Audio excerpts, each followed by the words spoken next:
6 પ્રશ્નોની ચર્ચા આ ભાગવતમાં છે. 6 પ્રશ્નમાં સંપૂર્ણ ભાગવત વણાઈ ગયું છે. જરા કથામાં ધ્યાન આપજો.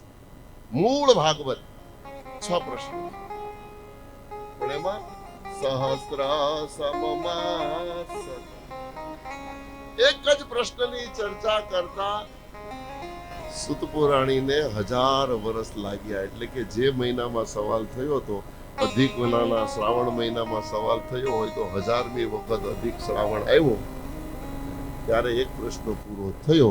અને એ 6 પ્રશ્નોની ચર્ચા.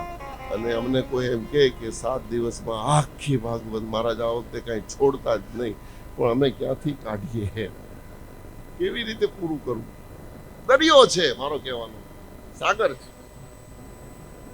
એટલા માટે વારંવાર કહું છું કે મારી વાણીને પવિત્ર કરવાનો એક વિનમ્ર પ્રયાસ થઈ શકે, બાકી ભાગવતની કથા ન થઈ શકે. આયુષ્ય પૂરું થઈ જાય તો પણ એને કોણ ગાઈ શકે?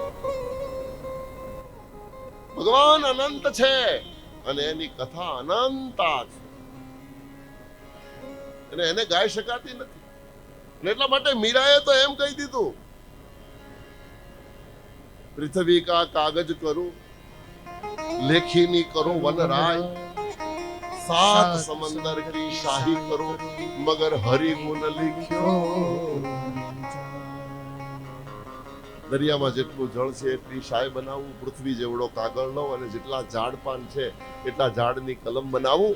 અને ગણપતિ અને સરસ્વતી બંને આયુષ્ય પર્યંત લખે તો પણ હે ઈશ, તારા ગુણને પૂરા ગાઈ શકાતા નથી.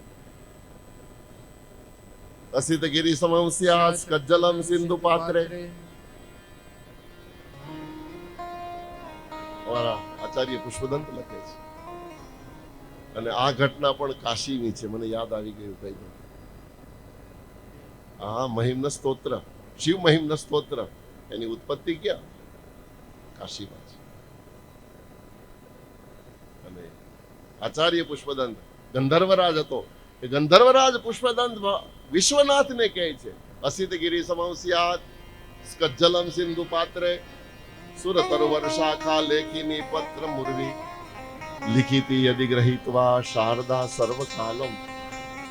શારદા એટલે સરસ્વતી, જીવન પર્યંત સરસ્વતી. હે વિશ્વનાથ, તારા ગુણ ગાય ને તો સરસ્વતી પણ આયુષ્ય પૂરી થઈ જાય તો તારા ગુણને ગાઈ ન શકે.